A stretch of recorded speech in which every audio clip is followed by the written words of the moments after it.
Welcome back, YouTube. Alex the Car Doctor back with another diagnostic tutorial. I'm always doing repair tutorials, so this time it's going to be a diagnostic tutorial.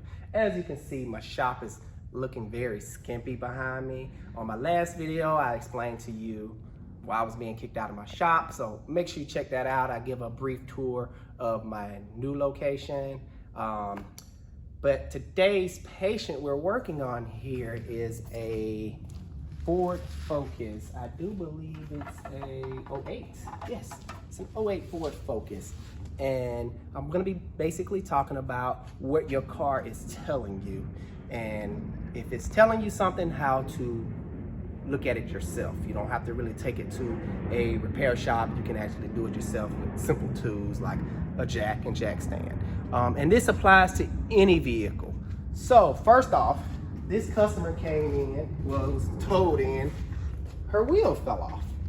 And she told me, which is kind of funny because she said, it just started making noise yesterday. And the next day after that, the wheel came off. She was having some bearing noise. Bearing noise, she had to been hearing it for quite a while. It just don't, one day your wheel just come off after you hear the noise the next day. It starts off as a roaring noise. And if you're hearing that on your vehicle, I'm gonna show you how to check that out. Also, if your car is squeaking, that may indicate you may need brakes. If it's making like a clicking sound when you turn, that may be CV axle related. What else noise cars make? Suspension wise. Yeah, suspension. I'm talking about suspension wise, by the way. Let's just run with that. But as you can see down here, the hub is still attached to the wheel here. And this is the drum. And it was roaring so bad, it got to a point where it started really grinding.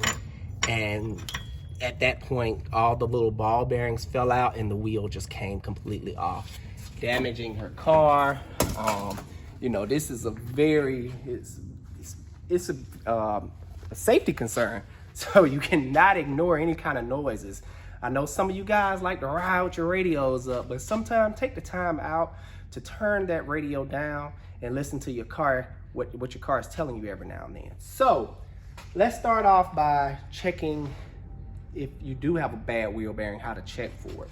So you jack the car up off the ground and you grab the wheel like so, and you basically do this motion right here. And if you don't feel any play, your bearing is good. Now that don't necessarily mean it's good.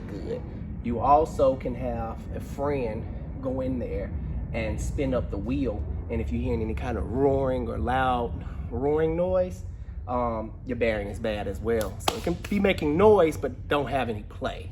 If you grab the wheel like this and shake it side to side, and if you feel a little play, you have bad tie rod ends. Also, you can take the wheel, I gotta unlock the steering wheel. Just real quick. Turn off the wipers. Okay. So, a quick visual inspection of the brakes. You'll probably have to take off the wheels to see the pad thickness. I'm probably gonna get an example for you guys. I'll probably, when I'm ready, I probably cut to me showing some brakes. But let me take the camera. Another little inspection you can do. You can get up out in here and look at your CV axle boots. These are dust boots.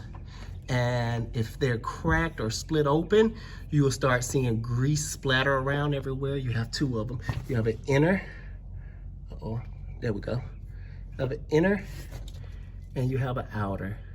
So when these dust boots break open, they'll sling out all the grease, and when you start to turn, they'll start making a clicking noise. Now, I've seen cases where they don't bust open and still click. And it's just so much with the suspension. I love talking about this stuff, so I love it, I just love it. If you start from a standstill and under light acceleration, if the car starts vibrating and you let off the gas and the vibration goes away, you most likely have a CV axle internal problem. So bad CV axle there too. Just a quick mention, you YouTubers, Alex, still is currently an ASC designated undercar specialist. Oh yes. And that's why he loves talking about this stuff. This stuff makes me excited. This is a front wheel drive vehicle, but like I said, it applies to all vehicles. Let me take you to the rear here on this side. All right, so this is the rear. The rear is free spinning. Unlike the front, it's driven by the engine and drivetrain of the vehicle. You just can't spin it and listen to it. You have to actually get in it and put it in drive and spin the wheels up. Make sure you turn off your traction control, because if your traction control is on while you're doing that, it won't allow you to spin up the wheels. So in the rear, this will make a perfect example, because I can kind of show you how it's supposed to sound. So you should hear like a little slight rubbing. That's just the brake pads. I'm holding the cap in because it's making noise. And there's a plane going by, so. The beauty of y'all living in close to the airport. Yeah, airport. So that sound, this side sounds great. You heard a little slight rubbing noise. That's just the brake slightly, the shoes slightly touching the drum.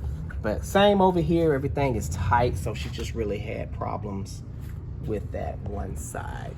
Right now I'm gonna show you some brake pads, so I will be right back after I get a quick example for you guys. Back with the brake pads. I'm gonna end this segment talking about brake pads. So here you're looking at a real good brake pads. This line going down the middle is sort of like a wear indicator. When you no longer see this line, it will look like this. It'll be flattened out, but you can actually see the thickness. And most brake pads have this little squeal. This is called a squeal indicator. When the pads get down real low, this piece of metal will rub up against the rotors, making a squealing sound. So that kind of tells you, the car is talking to you, kind of tells you, hey, check me out. I am running low on brake pads. Also looking at shoes. A lot of cars don't use shoes anymore. It's sort of like a dying breed, if you would say. For the people that don't know, what's shoes? Shoes is a type of braking system that uses a drum. So these would be called the shoes. This piece right here still attached to the wheel is called the drum. And for the record, it's not supposed to be attached to the wheel. Well, yes, this is all supposed to, the drum comes off separately, and yeah, I probably want to take it off, but I think y'all get the idea. But it looks like a round drum that's kind of flattened out, the top cut off of it, and about this thick. Yeah. But anywho, reading the brake thickness on the shoes. So as you can see, it's chunks missing out of here. But when it gets like real thin like so, it's time to be replaced. The rear is the secondary and the front is the primary. Meaning, let's see if I want to get into that. Meaning when you apply the brakes, the front is the one that's actually stopping. Both of them is kind of stopping. It gets real technical. I'm just gonna leave it at that. But you want a thickness sort of that looks like this. This is okay thickness to be a drum brake brake shoe, brake shoe. So that's a good thickness. This is not. If you see it looking like real cheesy thin, you want to replace your shoes if you take your drum off. Now, taking your drum off can sometimes be a pain. When doing so, there's certain different methods. I'll probably cover that under another video because I don't have a great example right now. I'm gonna end that segment with that. Alex the Car Doctor out. If you like my video, if you have any questions pertaining to anything suspension related, please write down in the comments. I love hearing from you guys. You my favorite. See you guys on the next video.